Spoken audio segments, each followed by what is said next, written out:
terrific senator who has taken on what is always a thankless task, and that is being head of the DSCC and doing it with tremendous energy. Bob Menendez, I'm grateful for him. I'm grateful for Chair of the DCCC, Chris Van Hollen, who's been working tirelessly, and then the whole New York delegation, Carolyn Maloney, Charlie Rangel, Scott Murphy, Steve Israel, Nita Lowy, Jerry Nadler, and Greg Beeks. Thank you guys for the great work.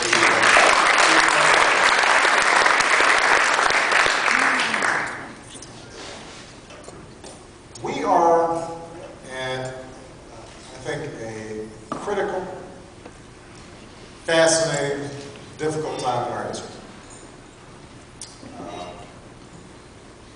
2 years ago, when I came into office, we were coming on a surge of enormous energy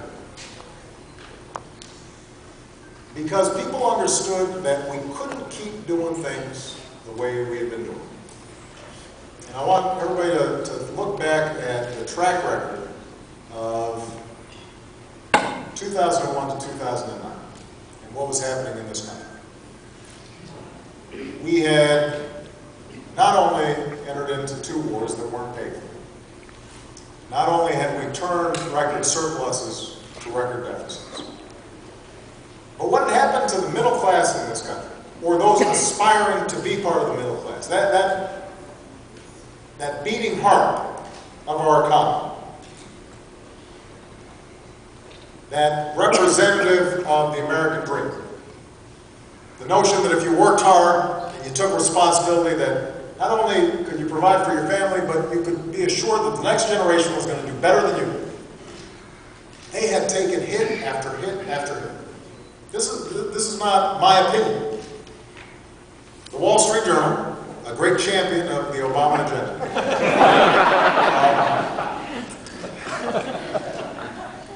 had an article just last week based on census data showing that middle-class wages went down 5% from 2001 to 2009. Went down 5%.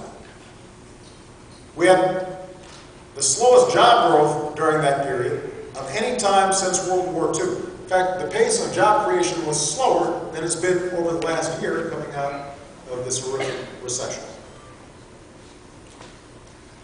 At the same time, ordinary families were seeing their healthcare costs go up. They were seeing their college tuition for their kids go up.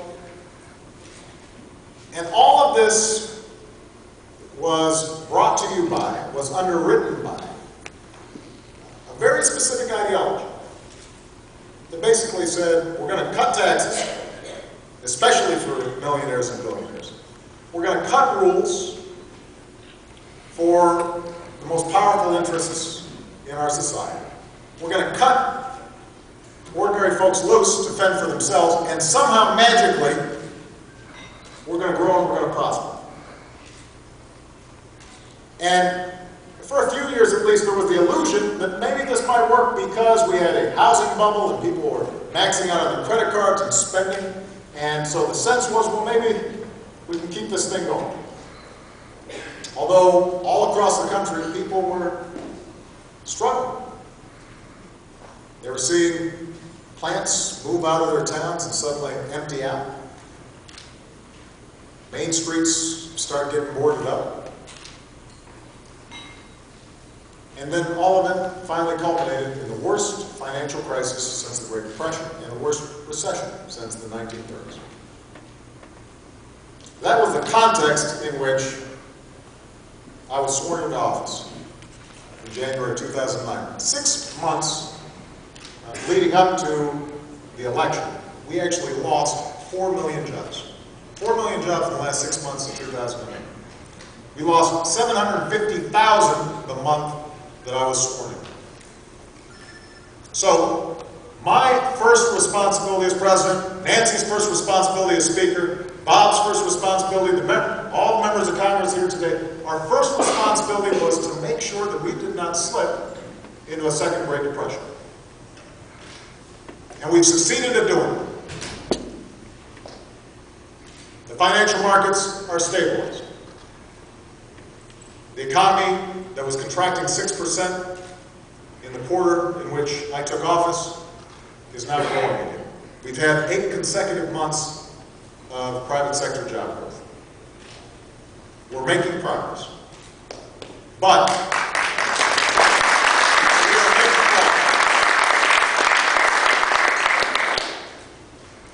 the fact is that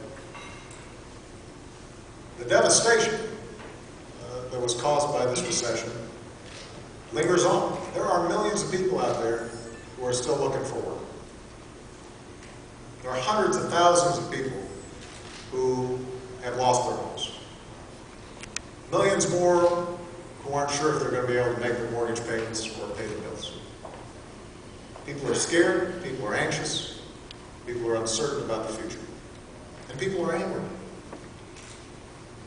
because they feel at some fundamental level that they've been betrayed. That they've been betrayed by Washington, they've been betrayed by folks who somehow had the inside line and the inside scoop. And so they're frustrated. And essentially what the other side has done over the last 2 years is count on amnesia. They're counting on the fact that people forget who got us into the mess and that they can ride anger and frustration all the way until November. Essentially, they made a tactical decision that they would sit on the sidelines and they'd let us try to clean up after them. And if it didn't work, then the politics would work for them. They were thinking about the next election instead of the next generation. Now, I've been using an analogy that I think works. Essentially, they drove the economy into the ditch. And so Nancy and Bob and me, we all put on our boots. We went down into the ditch. It's dusty and muddy down there, and hot, sweaty, bugs swirling around, and we're pushing and shoving, and we've got our shoulder to the bumper there, and we're pushing and yanking, and every so often we look up, and there are the Republicans standing up on the road, sipping a Slurpee, looking down at us, and we say, "You want to come down and help?" And they say, no, we can't. But you're not pushing hard enough. You're not pushing the right way. And finally, after all this work, we finally get the car back on the road. It's pointing straight. It's banged up. It's dented. Needs a tune-up. Needs some body work. Needs a paint job. But it's pointing in the right direction. And we feel this tap on our shoulders. And it's the Republicans. They say we want the keys back. And then we have to explain to them, you can't have the keys back. You don't know how to drive. We don't want to go back into the ditch. Sorry, you can't have that. Now, it would be one thing if they had, meditated after the 2008 election. They said, boy, we really screwed up. Our ideology doesn't work. It's not serving the interests of the American people. And so they'd come back and they'd said, boy, we've got a whole bunch of new ideas. We realize the error of our ways. We'll work with the president where we can. Where we disagree with him, we'll be part of the loyal opposition.